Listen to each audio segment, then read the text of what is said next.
Welcome to Luca and Miguel. Enjoy the video. You start by confirming essentials, so sign in with your Microsoft account and verify region. This avoids store authentication loops. Next, make sure Windows Update is current and you have 23 GB free, because installs and cache clearing need space. Disable VPN, proxy, and any third-party antivirus briefly. These interfere with the store's network calls. Once done, restart the computer to flush transient errors, and then open the store only after the desktop returns to ensure services restart cleanly. Now you dig into the more technical fixes.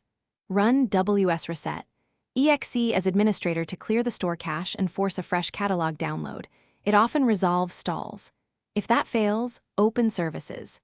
MSC and restart background intelligent transfer service, Windows Update, and the store install service, because stalled service threads block progress. Make sure to re-register the store app by running the AdApps package PowerShell command as admin. This repairs corrupted manifests and dependencies, so the store can proceed with. For finalization, test the store under a new Windows user profile to determine if the issue is profile-specific. You can pinpoint if settings or cached credentials cause the hang. If problems persist, uninstall recent store updates, then run sfc/scano to repair system files. That corrects corrupted components. Make sure to reboot between steps. Troubleshooting tip: if none of this works, perform an in-place Windows repair or roll back to a restore point. These preserve apps while fixing deep system issues.